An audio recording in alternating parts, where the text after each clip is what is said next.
आज नवेम्बर 13 तारिख एवं दीपावली बीतबार 2 सप्ताह होईछि। एहापर मध्य पाणीपागरे गरम अनुभव हेउछि। दिल्ली एनसीआर, यूपी, हरियाणा, पंजाब, बिहार, राजस्थान समेत समग्र उत्तर भारत में तापमात्रा हाराहारी ठारू अधिक रही एवं पंखा और हाथ बिछना न चलाई रही हेउनाही। एहार कारण कौन होइपारे एवं केबे शीत आसिबो एहा अमेरिकीय एजेंसी नासा सूचना देइछि।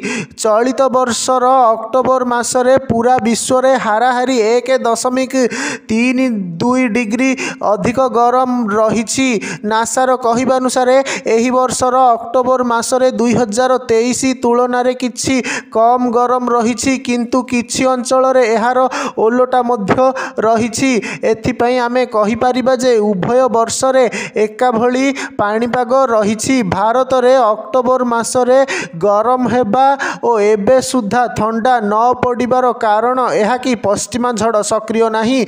यह व्यतीत पूर्व वायुर प्रभाव रही, जेउथिपाई बंगोपसागर रे कम चापर क्षेत्र सृष्टि होईछि।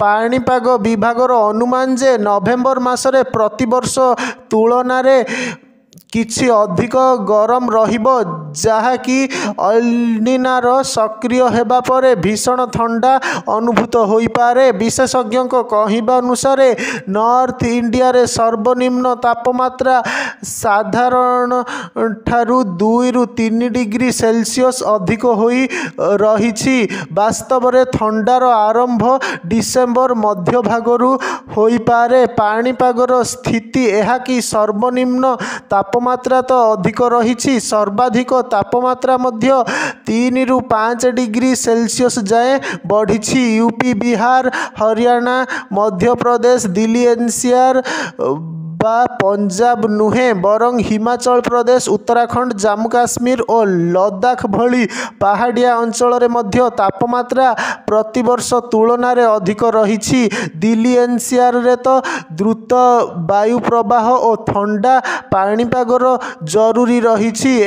एथिपाई कि वायुर स्थिरता जोगु एठारे वायु प्रदूषण खूब शीर्ष स्तर रे रही एवं गरम मध्य जारी रही।